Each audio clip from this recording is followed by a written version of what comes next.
Hi, everybody. Good Friday to you. Thanks for being here with us on this 14th day of August, Community Day Eve in McGoffin County. There are some major announcements coming your way as far as changes to the now 12th annual event. I'll get to all of that in just a second, and perhaps if you're wondering why I'm talking over this cute young fella here, well, first I figured you'd rather see him than myself.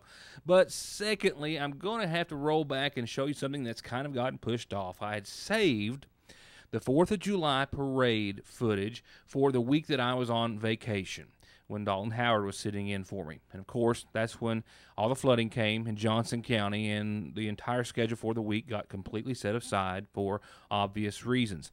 And I know it's a little bit late going back to the 4th of July at this point. I'd actually mentioned it a few weeks ago after a few requests, people wanting to know why I hadn't shown it. So I was going to save it to this coming Monday when I had some appointments with the kids. Well, they got moved up to today. So I've been out of town since early this morning until just this afternoon. I do have headlines. We do have an auto accident to report. Still gathering information on that. Also, a report on Community Day that you'll want to be here for because you'll need to know what's happening down there tomorrow. It's going to be a big event, big prizes, and I'll say no more for now. So while I'm getting those headlines ready, I do have the 4th of July parade, albeit now several weeks old, edited down to about 7 minutes.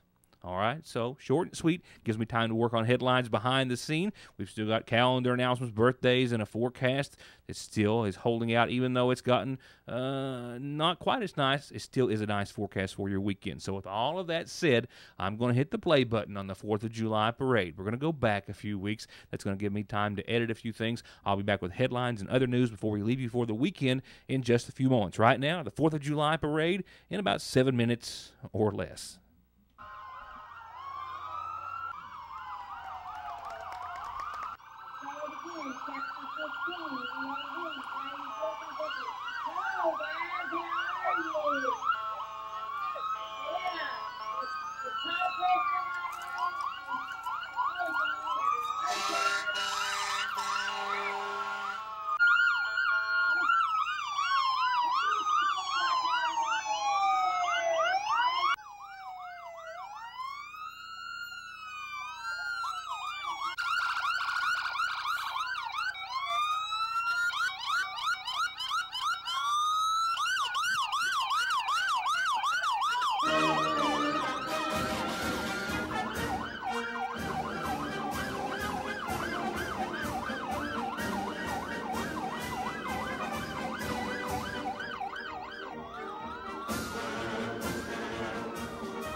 So in case you're tuning in just a little late or did so, you're watching the 4th of July parade in Sayersville. And as I mentioned briefly at the start of the show, it was something that I had held until the week that I was out on vacation, and then it was unable to air that week because of all the flooding that they were trying to keep up with and keep you informed about here on the program. And it kind of got pushed back, first one day, then the next. And today is one of the days that I had appointments and had to be out of town most all of the day. But there are headlines coming. Current headlines from today, mind you, and some major announcements for the weekend. I also need to say that we didn't get all of the horses because I held this so long. Somehow those frames got dropped. I'm not quite for certain, so that's the only part that we don't have of the parade. We did catch the end of it, obviously. But with that said, I'll be right back. We'll get caught up with current headlines and news, forecast, birthdays, and everything before I leave you for the weekend. So please stay tuned. Our regular scheduled programming is coming up right after these words. To get high-speed internet on their state-of-the-art fiber optic network for all of your home and business solutions, or to watch TV without a contract on over 200 digital channels with superb quality, or stay connected with family and friends with 24/7 telephone service you can always depend on, contact Foothills Broadband today. Or just click on their link to the right to find out how they're working to provide the latest in communications at affordable prices with exceptional service at Foothills Broadband.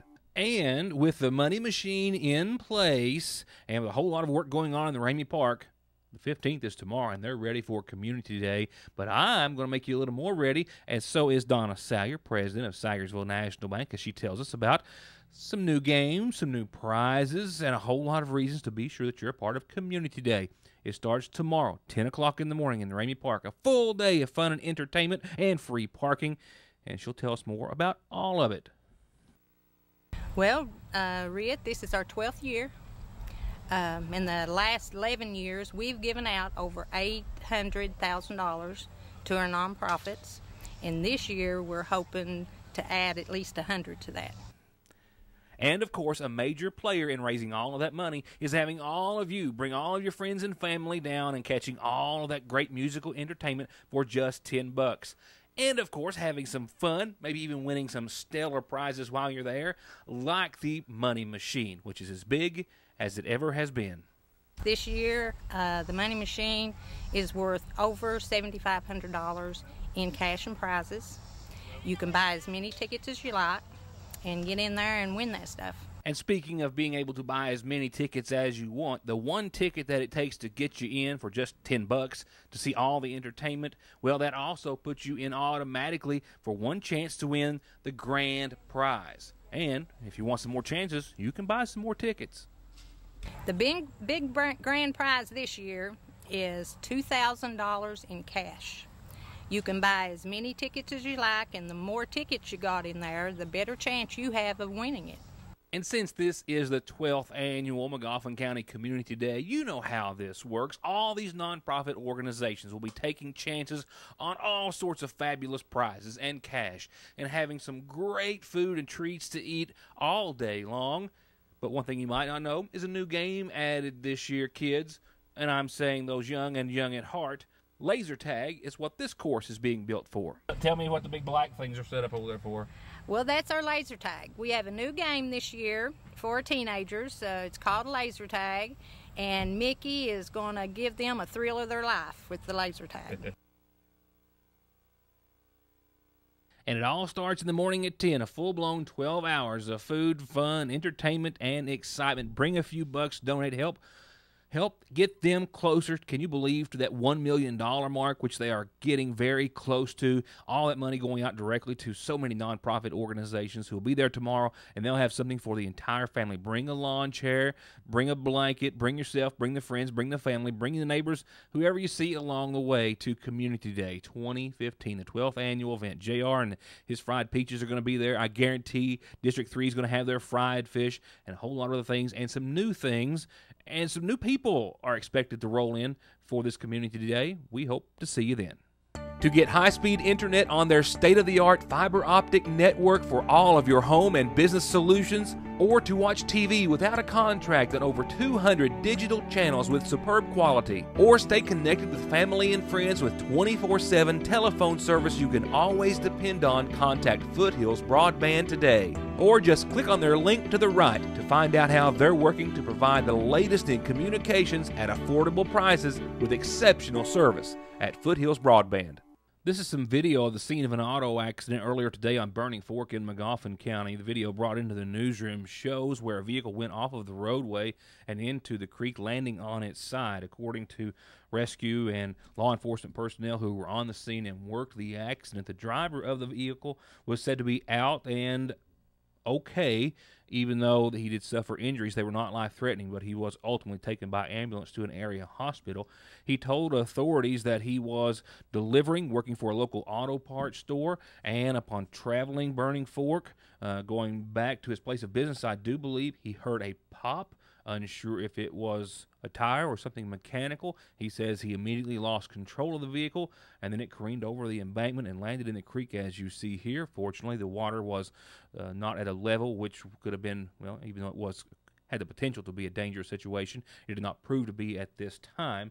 Once again, he was out of the vehicle upon arrival of emergency personnel and taken to the hospital, but we are assured that they were non-life-threatening injuries. This was the only vehicle involved, and I do believe after he lost control of the vehicle, it did cause him to veer into the opposite lane and then off the road and over the embankment, as you saw. And here, after the vehicle was uprighted and removed, you can see the damage left behind and the fact that the airbag did deploy as it should have.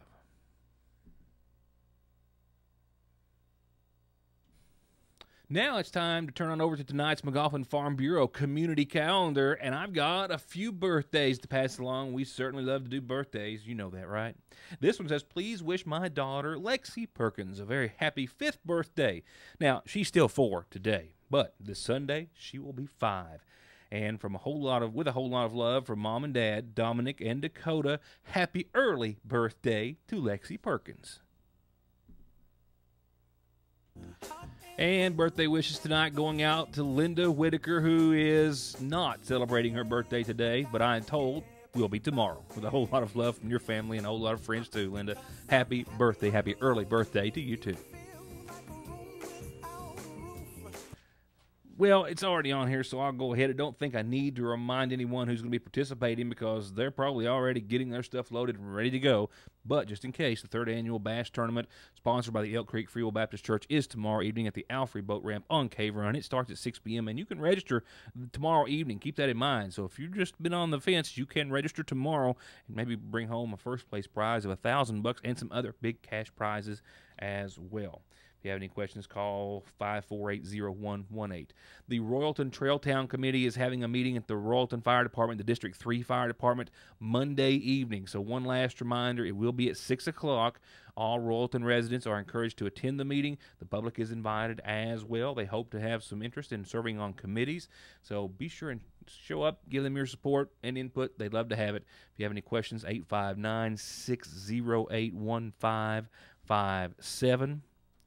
Moving on to other announcements, another meeting happening early next week. The Kentucky Public Retirees Program is a nonprofit organization working to protect the retirement future of Kentucky state retirees and stakeholders. If you are retired or eligible to retire, they say that you really should make any and all efforts to attend this meeting, and it is going to be Tuesday, 2 o'clock at the Magoffin County Senior Citizen Center. And I've got a local number for you to call if you have any questions, 606, obviously 884-6280.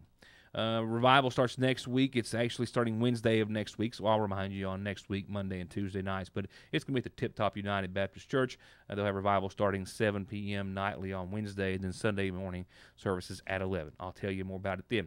I put the backdrop here for a very important reason, to remind you that Hornet football, not regular season, but it does kick off tonight. They're hosting Allen Central for a scrimmage this evening. Of course, at the football complex, Paintsville having a grid-a-rama with 2 teams here in Magoffin County on tomorrow. So if you're getting excited about getting into high school football season action, well, you can do so tonight and tomorrow. And you can get calendar announcements on the program by simply mailing, phoning, faxing, emailing, Facebooking, or dropping them off here at the Your News Today studio on East Maple Street in Sagersville. And remember, programming can always be found the next day if you want to catch it again at yournewstoday.com. Now turning to funeral service announcements for this Friday, the 14th of August. 81-year-old Aaron Arnott of West 460 in McGoffin County passed away yesterday, preceded in death by his wife Alma Bailey Arnott. He's survived by sons David Allen and Matthew Noel and daughter Aretta Arnott. Visitation is going to be it continues this evening. It will continue all day tomorrow, and it will continue up until services starting Sunday morning, and then services starting at 2 o'clock in the afternoon. Visitation and services all from the McGoffin County Funeral Home Chapel in his honor, with burial following at the main cemetery at Bloomington. And we've just now received word of the passing of 56-year-old Bobby Ray Howard of Improvement Fork Road. He passed away on today's date. Arrangements, I'm told, are incomplete at this hour, but to be announced soon by the McGoffin County Funeral Home. And you can go to their website over the weekend, I'm sure, to find out more about arrangements as they are being made, and that is McGoffinCountyFuneralHome.com. I also need to make mention, I've come back into the office today and learned of the passing. I don't have it on the screen, but of Mary Lou Preston Brown Bird, formerly of McGoffin County. She passed away earlier today, a member of the multi-talented Preston family. Mary Lou was best known locally for her years at the Sayersville Independent, where her weekly column, which I believe was called Country Commentator, was always a big hit. After leaving the Independent, Mary Lou moved to Plains, Georgia, where she was editor of a local paper there. Mary Lou became friends with President and Mrs. Carter, and once, several years ago, brought President Carter's sister Gloria here to visit her family. She was also one of McGoffin County's most talented and memorable residents. Arrangements, I'm told, are incomplete at this time, but that's what I do have before me. With that said, I think we've got one or two last orders of business, the main one being your updated Licking Valley RECC forecast. And it most certainly has been updated. 84 today here at the newsroom. Wouldn't be surprised if some folks didn't get 85, 86 degrees where you were. Tonight we'll fall back to 57, partly cloudy skies. A little more of that fog that's been clinging on here for a while, all under a calm wind. A nice night to get out, sit in the patio, take in some scrimmage action at the McGoffin County High School football field, whatever. It's going to be a great night, and a great weekend lies ahead. Temperatures and humidity levels will tag along, both going in the upward direction. We'll see about 87, maybe 88 tomorrow. A little fog at the onset for your Saturday, mostly sunny skies, partly cloudy late, a low of 61. It's going to be nice. It's going to be a bit warmer, closer to where we should be, but it's going to be a nice Saturday. Now, here are a few changes working into your forecast. Sunday, I do have some fog starting it off. Mid-80s again, mostly sunny skies, and partly cloudy skies late that night with a low of 66. No changes really, a degree or two altered to Sunday's forecast. The changes start to work their way into the first of next week. I'm still holding out with partly sunny skies to start us off on Monday, but the chances of showers and storms started at 10% earlier in the week. They were at 24 hours ago. Now they've made their way up to about a 30% chance of some showers and storms on your Monday. Temperatures holding pat at around 85, right in the mid-80 range. Tuesday of next week, still low to mid-80s. I think 83 degrees, but we still, even though we'll have partly sunny skies for the second day of the next work week, we still can't shake a 30% chance of some showers. They look to be, I have AM showers there. The timeline has actually been pushed up to, I think, mainly after 1 in the PM on Tuesday afternoon. My apologies. Got that in the last update. Midweek next week, more showers and storms to the tune of 30% are possible, but still partly sunny, mid-80s again.